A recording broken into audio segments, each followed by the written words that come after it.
रावण हनुमान जी की पूंछ जलाना चाहता था, रावण पूंछ जला नहीं पाया, हनुमान जी ने रावण की मूंछ जला दी।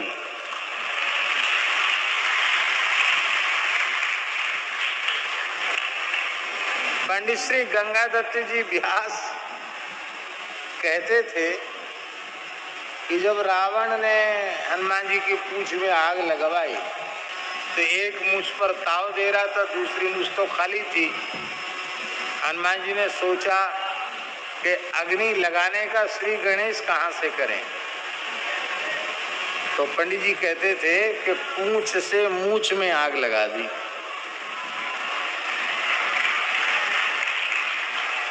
और रावण की कोई एक मूंछ थोड़े ही 10 मुंह हैं, तो मूंछ भी पूरी मूंछों की जमात है। यहाँ की लगाई, यहाँ उसने ऐसे ऐसे बुझाए, तब तक इधर की लगा दी। और एक बात और पंडित जी ने लिखी है अपने ग्रंथ में, बहुत अच्छी। बोले हनुमान जी तंत्र शास्त्र के भी बहुत बड़े विद्वान हैं।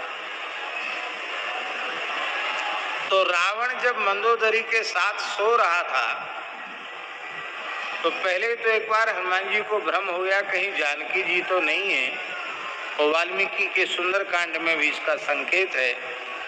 और हनुमान जी ने बाद में सोचा कि नहीं, ये जानकी जी शयन नहीं कर सकती और स्वेच्छा पूर्वक रावण के पर्यंक पर तो नहीं शयन कर सकती है,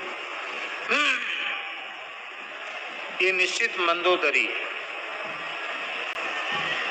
तो हनुमान जी ने तंत्र प्रयोग किया,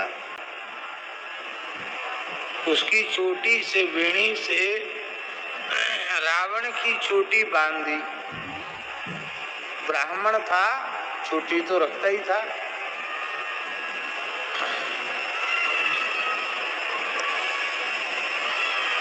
उसको उन्होंने लिखा है चेटिका तंत्र।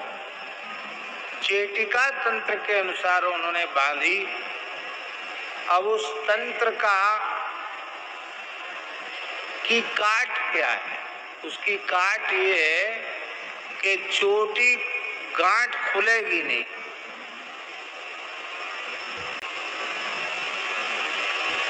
चोटी काटनी पड़ेगी और बेणी काटनी पड़ेगी।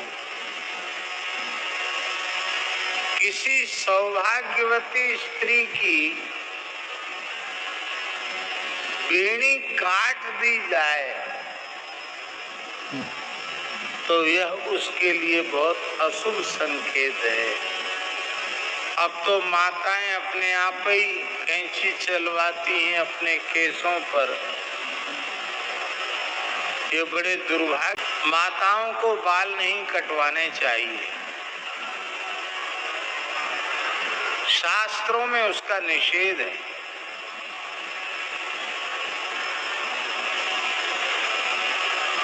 आपने देखा होगा अभी भी हिंदू परंपरा में किसी नारी का सुहाग उजड़ जाता है तो उसके कुछ केस काटकर उसकी अर्थी पर रखे जाते हैं। तो केस उसी स्थिति में कटते हैं जब पति की मृत्यु होती है, उसके पहले केस काटने का विधान नहीं है।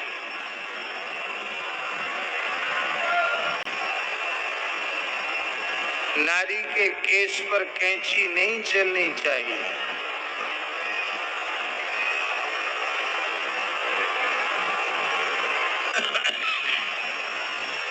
अब चोटी कटे, बेणी कटे, ये मंदोदरी के लिए बहुत अपशकुन सूचक है। और ब्राह्मण की, विद्वान पंडित की चोटी कटे, ये ब्राह्मण के लिए बहुत तिरस्कार, अपमान की बात है। अर्थात उसका तो ब्रह्मत्व ही नष्ट हो गया।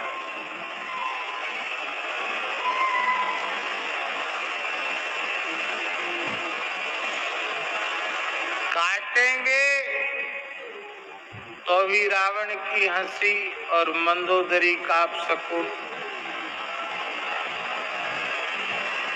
और खुलेगी कैसे? इसमें लिखा है कि खुलती एक ही तरह से है। पत्नी पूरी शक्ति लगाकर पति के मुंह पर थप्पड़ लगावे तो खुलेगी, नहीं तो नहीं खुलेगी।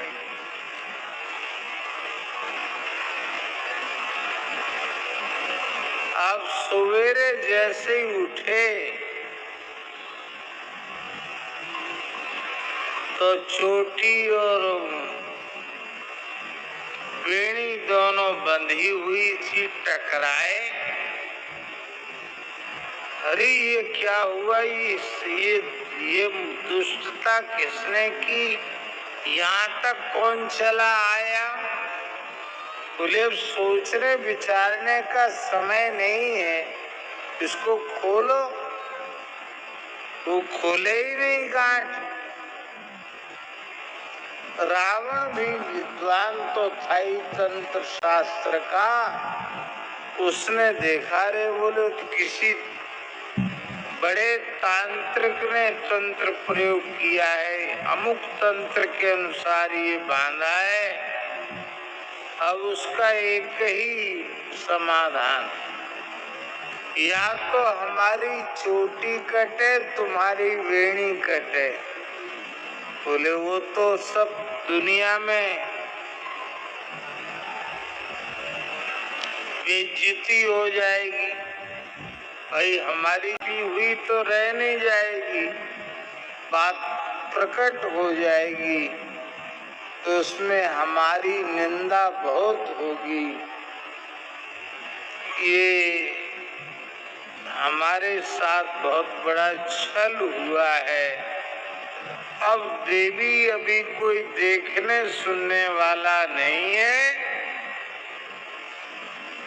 अब ये कहीं इसका उपाय है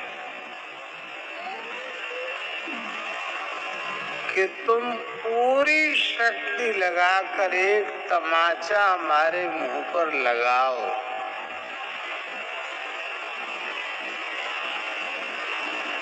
तो ये खुलेगी, नहीं तो नहीं खुलेगी।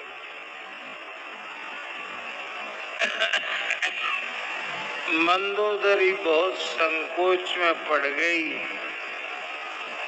कैसे रावण के मुंह पे तमाचा लगावे।